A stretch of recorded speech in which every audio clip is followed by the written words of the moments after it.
एक गांव में दो दोस्त रहते थे, पाब्लो और ब्रूनो। दोनों बहुत बड़े बड़े सपने देखते थे और उस गांव के सबसे अमीर आदमी बनना चाहते थे। उन्हें बस एक मौके की तलाश थी अमीर बनने के लिए, और एक दिन उन्हें वो मौका मिल भी गया। उस गांव को दो लोगों की जरूरत थी जो पास की नदी से पानी भरकर ला सके। ये काम पाब्लो और ब्रूनो को दिया गया। गांव वाले उन्हें एक बकेट पानी के लिए एक पेनी पे करते थे। ब्रूनो को लगता था कि मेरे अमीर बनने का सपना पूरा होने वाला है, लेकिन पाब्लो अभी भी थोड़ा कंफ्यूज था। वो उन हेवी बकेट्स को उठाने की वजह से पाब्लो के हाथ बहुत दर्द करने लगे थे। इसलिए पाब्लो पानी भरने के अलग अलग तरीके सोचने लगा और उसे एक बहुत ही अच्छा आइडिया आया। उसने ब्रूनो से कहा, मेरे पास एक आइडिया है, ये हर रोज बकेट उठाने से अच्छा है हम नदी से अपने गांव तक एक पाइपलाइन डाल दे, जिससे ये बकेट भरने की झंझट ही ना रहे। लेकिन ब्रूनो को इस आइडिया में कोई दिलचस्पी नहीं थी, क्योंकि उसे काम करने के तुरंत पैसे जो मिलने लगे थे। इसलिए उसने पाब्लो को इग्नोर किया और ज्यादा पैसे कमाने के लिए वो ज्यादा बकेट लाने लगा। लेकिन पाब्लो ने अपने प्लान पर धीरे धीरे काम करना शुरू कर दिया। वो आधे दिन बकेट भरता और बाकी के टाइम पाइपलाइन बनाता। उसे पता था ये काम बहुत मुश्किल होगा और पाइपलाइन बनाने में 1 से 2 साल लग सकते हैं, लेकिन उसे अपने आइडिया पर भरोसा था, इसलिए उसने पाइपलाइन के लिए काम जारी रखा। कुछ महीने बाद ब्रूनो और गांव वालों ने उस पर हंसना शुरू कर दिया, क्योंकि 1-2 महीने में उसका कुछ खास काम नहीं हुआ था।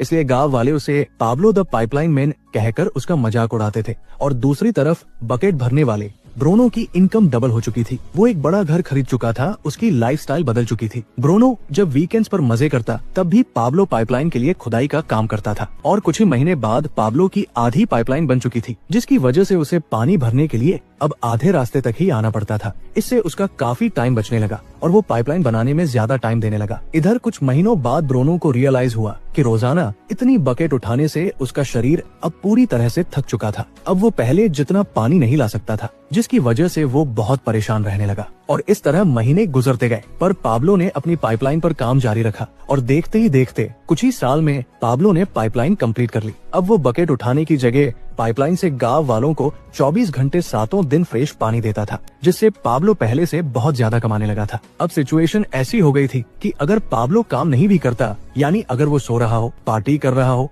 या कहीं घूम फिर रहा हो, तब भी वो पैसे कमाता था। दूसरी तरफ पाब्लो की पाइपलाइन की वजह से ब्रूनो द बकेट मैन बेरोजगार हो चुका था, क्योंकि गांव वालों को जब चाहे तब और जितना चाहे उतना पानी पाब्लो की पाइपलाइन से मिल जाता था। अब दोस्तों जरा रुकिए और सोचिए कि क्या आप एक बकेट कैरियर हैं या एक पाइपलाइन बिल्डर? क्या आपको पैसे कमाने के लिए ब्रूनो द बकेट मैन की तरह हर दिन काम पर जाना पड़ता है, या पाब्लो द पाइपलाइन मैन की तरह कुछ टाइम के लिए बहुत मेहनत से काम करना पसंद करोगे, जिससे जब आप सो रहे हो तब भी आपको पैसे मिलते रहे? कम एज में करोड़पति बनने का सबसे आसान तरीका, तुम्हें कुछ न कुछ बेचना होगा। या तो 1 करोड़ लोगों को 1 रुपए की चीज बेच दो, या 10 लाख लोगों को 10 रुपए की चीज बेच दो, या 1 लाख लोगों को 100 रुपए की चीज बेच दो, या फिर 10,000 लोगों को 1000 रुपए की चीज बेच दो। देखो, आपको कुछ ना कुछ लोगों को सेल करना ही होगा अगर पैसा कमाना है। तो फिर चाहे वो कोई प्रोडक्ट हो या कोई सर्विस हो सकती है। या तुम जितनी भी चीजें देख रहे हो, मोबाइल ले लो, कैमरा, टेबल, लैपटॉप, आईपैड, कपड़े, जूते, घर, खाना, गाड़ी, बंगलो, कुछ भी उठाकर देख लो तुम्हारे आसपास, ये सब प्रोडक्ट हैं। इन चीजों को कोई ना कोई इंसान बेच रहा है। यहाँ तक कि तुम जो मेरी वीडियो देख रहे हो, ये भी एक सर्विस है। जिस स्कूल, कॉलेज, ऑफिस में तुम जाते हो या जहाँ भी तुम जॉब करने जाओगे, वो भी एक सर्विस है। वहाँ तुम अपना टाइम इन्वेस्ट कर रहे हो, उनके काम में लगा रहे हो, उनकी ग्रोथ हो सके तुम्हारा टाइम देके, और तुम्हें वो सैलरी पे कर पाए। At the end of the day तुम्हें सेल्समैन बनना पड़ेगा। या तो कोई प्रोडक्ट बेचो, या सर्विस बेचो, या अपना टाइम बेचो। चॉइस तुम्हारी है, जल्दी अमीर बनना है या किसी और को अमीर बनाना है। और सच में करोड़पति बनाना है तो मुझे फॉलो कर कमेंट में लिखो 1 CR।